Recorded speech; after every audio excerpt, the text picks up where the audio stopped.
ਦਾਤਾਰ ਵਿਸਰ ਨਾਹੀ ਦਾਤਾਰ ਵਿਸਰ ਨਾਹੀ ਦਾਤਾਰ ਵਿਸਰ ਨਾਹੀ ਦਾਤਾਰ ਵਿਸਰ ਨਾਹੀ ਦਾਤਾਰ ਵਿਸਰ ਨਾਹੀ ਦਾਤਾਰ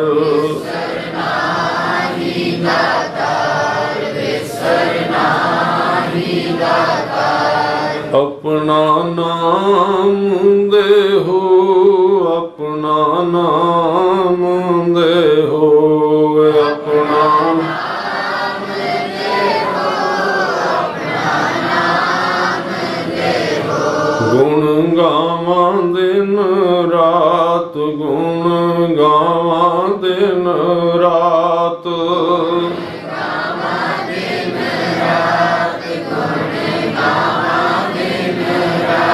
ਗੁਣ ਗਾਵਾਂ ਦਿਨ ਰਾਤ ਗੁਣ ਗਾਵਾਂ ਦਿਨ ਰਾਤ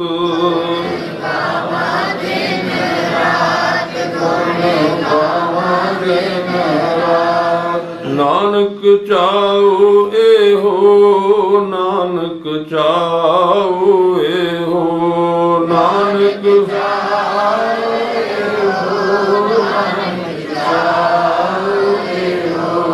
ਨਾਨਕ ਚਾਉ ਇਹੋ ਨਾਨਕ ਚਾਉ ਇਹੋ ਨਾਨਕ ਚਾਉ ਇਹੋ ਨਾਨਕ ਚਾਉ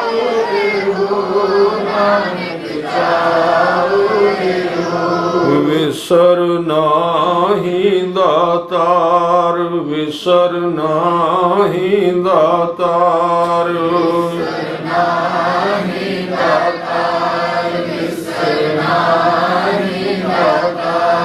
ਵਿਸਰ ਨਾਹੀ ਦਾਤਾਰ ਵਿਸਰ ਨਾਹੀ ਦਾਤਾਰ ਵਿਸਰ ਨਾਹੀ ਦਾਤਾਰ ਸਤਿਗੁਰੂ ਸੱਚੇ ਪਾਤਸ਼ਾਹ ਜੀ ਦਾ ਉਪਦੇਸ਼ ਕਿ ਵਿਸਰਨਾ ਨਾ ਭੁੱਲਣਾ ਨਾ। ਇਹ ਸਾਰੇ ਕਰਮ ਜਿੰਨੇ ਵੀ ਕਥਾ ਕੀਰਤਨ ਸੇਵਾ ਇਸ ਵਾਸਤੇ ਕੀਤੇ ਜਾਂਦੇ ਨੇ ਕਿ ਅੰਦਰ ਯਾਦ ਪੱਕੀ ਬਣੇ। ਔਰ ਗੁਰੂ ਨਾਨਕ ਦੇਵ ਜੀ ਦਾ ਇਹ ਪ੍ਰਯੋਜਨ ਵੀ ਹੈ ਕਿ ਸਭਨਾ ਜੀਆਂ ਕਾ ਇੱਕ ਦਾਤਾ ਸਭ ਸੋ ਮੈਂ ਵਿਸਰ ਨਾ ਜਾਏ ਗੁਰਾ ਇੱਕ ਦੇਹ ਬੁਝਾਈ। ਇਸ ਕਾਰਜ ਦੇ ਵਿੱਚ ਜੋ ਸਰੀਰ ਸਫਲ ਹੋ ਗਿਆ ਸਤਿਗੁਰੂ ਦੀ ਬਾਣੀ ਵਿੱਚ ਕਿਹਾ ਉਹਦਾ ਆਉਣਾ ਇਸ ਸੰਸਾਰ ਵਿੱਚ ਸਫਲ ਹੈ। ਸੋ ਆਪ ਸਮੂਹ ਸੰਗਤ ਜਿੰਨੇ ਵੀ ਆਪ ਗੁਰੂ ਕੀ ਹਜ਼ੂਰੀ ਵਿੱਚ ਹਰ ਰੋਜ਼ ਪਹੁੰਚਦੇ ਸਾਰਿਆਂ ਦਾ ਬਹੁਤ ਬਹੁਤ ਧੰਨਵਾਦ। ਪ੍ਰਬੰਧਕ ਗੁਰਮੁਖ ਪਿਆਰੇ ਭਾਈ ਸਾਹਿਬ ਗੁਰੂ ਕੇ ਵਜ਼ੀਰ ਸਾਰਿਆਂ ਦਾ ਧੰਨਵਾਦ। ਭੁੱਲਾਂ ਚੁੱਕਾਂ ਦੀ ਖਿਮਾ। ਵਾਹਿਗੁਰੂ ਜੀ ਕਾ ਖਾਲਸਾ ਵਾਹਿਗੁਰੂ ਜੀ ਕੀ ਫਤਿਹ।